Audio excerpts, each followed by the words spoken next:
माँ के आंसू। राधा बहन का इकलौता बेटा अमेरिका में रहता था। एक दिन राधा बहन का किराएदार कहता है, अरे माँ जी अकेली बैठी रहती हैं, बेटे के पास क्यों नहीं चली जाती? अरे कैसे चली जाऊं, नई नई शादी हुई है, अभी तो थोड़ा बहू के साथ समय बिताएगा, तभी तो दोनों के बीच समझ बढ़ेगी ना। अरे कैसी बात कर रही हैं माँ जी, समझ बढ़ाने के लिए 5 साल काफी होते हैं। 5 साल की शादी को कोई नई शादी नहीं कहता। हाँ वो तो है, आया था पिछले साल उसका फोन, पूछ रहा था कैसी हो, पर अब तो काफी साल हो गए, कोई फोन भी नहीं आता। तभी फोन की बेल बजती है। लो 100 साल की उम्र है, आ गया मेरे मयंक का फोन। अच्छा कैसे पता कि ये फोन उसी का है? अरे कैसे पता नहीं चलेगा, माँ हूँ मैं। अरे रहने दो माँ जी, 1 साल से जिसका फोन नहीं आएगा वो अब क्या करेगा? होता भी वही है, फोन पर मयंक है। कैसी हो माँ? अरे बेटा तेरी आवाज सुन ली, अब तो मौत भी क्यों ना आ जाए, बहुत याद आती है बेटा। माँ मैं वो ऑफिस में था। अच्छा माँ, वो रीना बोल रही थी कि तुम अकेली रहती हो इंडिया में, वो ठीक नहीं है। अब बुजुर्ग भी तो हो रही हो, अकेले पकाना खिलाना, वो चाह रही है कि अब तुम यहीं आ जाओ, हम लोग साथ रहते हैं ना। राधा बहन की आंख से पानी गिरने लगता है, वो कुछ नहीं बोल पाती। माँ हेलो, सुन रही हो ना माँ? हाँ बेटा तेरे साथ रहूंगी, सुबह शाम तुझे देखूंगी, और क्या जीवन में है तेरे पापा के जाने के बाद। तभी बीच में बेटा माँ को रोक देता है। हाँ हाँ ठीक है माँ, तो मैं आता हूँ अगले हफ्ते तुम्हें लेने के लिए। राधा बहन को तो मानो बुढ़ापे में किसी ने पंख दे दिए हो, उड़ी जा रही थी पूरे मोहल्ले में। अरे वो मयंक आ रहा है, अब तो अमेरिका जा रही हूँ मैं, वहीं रहूंगी। अच्छा है मौसी, आपका जीवन देखकर तो मुझे भी रोना आ जाता था। कोई बात नहीं मौसी, देर से ही सही सब अच्छा होने वाला है अब। राधा बहन दौड़ दौड़ कर सामान ला रही थी। अरे इतना सामान तो 2 साल में भी कभी नहीं खरीदा जो 2 दिन में लिए जा रही हो मौसी। अरे बेटा आ रहा है ना अमेरिका से। अच्छा, तो पकवान बनाने की तैयारी चल रही है? हाँ बिल्कुल, उसको बेसन के लड्डू बहुत पसंद है। रात भर भूनना तलना ये सब प्रोग्राम चलता रहता है राधा बहन के घर में। और फिर वो दिन भी आ जाता है जब बेटा घर आता है। कौन?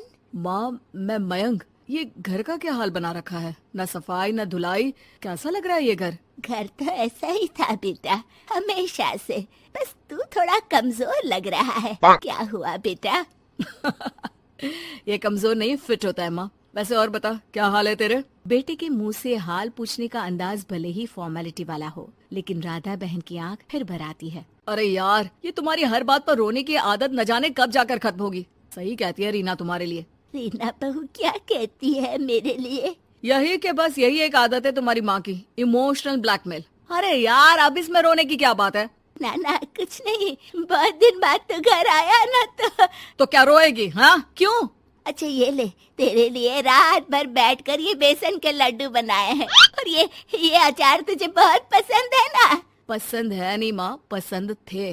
अब तो फिटनेस के लिए ये सारी फालतू चीजें मैं खाता भी नहीं हूँ। ये फालतू चीजें खाकर ही तो तू बड़ा हुआ है बेटा। अब रहने दे माँ, क्या क्या खिलाकर बड़ा किया है, मुंह मत खुलवा। कौन देशी घी में शक्कर डालकर पराठे के साथ खाता है? वो तो तुझे पसंद थे ना बेटा, तभी तो बनाती थी, नहीं बनाती थी तो रोता था तू। अरे तो रोने देती ना माँ, अब सारी समस्या उसी खाने से है शरीर में। वो तो भला हो रीना का जो हेल्दी डाइट देकर सब मेंटेन कर रही है। राधा बहन बेटे की आने की खुशी में इतनी दीवानी थी कि उसे बेटे के बात का अंदाज और लहजा समझ में नहीं आ रहा था। अच्छा रुक, पालक वाली दाल बना देती हूँ। रहने दे माँ, मैं होटल से ऑर्डर कर देता हूँ। इतने साल बाद होटल का खाना, माँ के खाने की याद नहीं आती थी।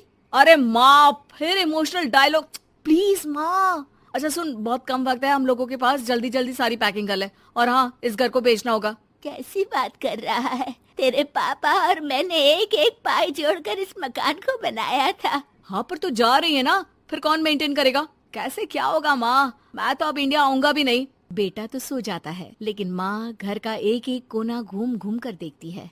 सही बात है, क्यों मोह माया जोड़ रही हूँ मैं इस घर से? आखिर बेटे के साथ रहना ही तो होता है हर माँ बाप को। लेकिन इनकी यादें हर एक कोने में है। खैर, औने पौने दामों में घर को बेच बेटा और माँ एयरपोर्ट के लिए रवाना हो जाते हैं। माँ यहीं बैठ, मैं अभी आया। नहीं नहीं बेटा, मैं साथ रहूंगी, पहली दफा आ रही हूँ ना। अरे माँ, टिकट, बोर्डिंग, सामान, चेक इन 10 काम है, करके आ रहा हूँ ना। ठीक है, जल्दी आ जाना, यहाँ घबराहट होती रहेगी। बेटा माँ को समझाकर चला जाता है। माँ बैठी रह जाती है लेकिन बेटा आता ही नहीं। एयरपोर्ट के लोग बताते हैं कि इस नाम का लड़का तो कब का अमेरिका की फ्लाइट लेकर उड़ चुका है। माँ किसी तरह अपने बीके हुए मकान में ही आ जाती है। मुझे कुछ दिन रहने दो, पता नहीं क्या हुआ, हो सकता है कोई मजबूरी हो बेटे की। नया मकान मालिक कहता है। अरे माँ जी, कमरा तो मैं आपको दे दूँ, पर भाड़े का क्या? पति की पेंशन भी है भैया। ठीक है, आप आराम से रहिए, लेकिन एक बात बताइए, आप किसी रिश्तेदार के घर क्यों नहीं चली जाती? अरे कैसी बात कर रहे हैं आप, मेरा बेटा कभी भी आ सकता है। अगर मैं उसे यहाँ नहीं मिली तो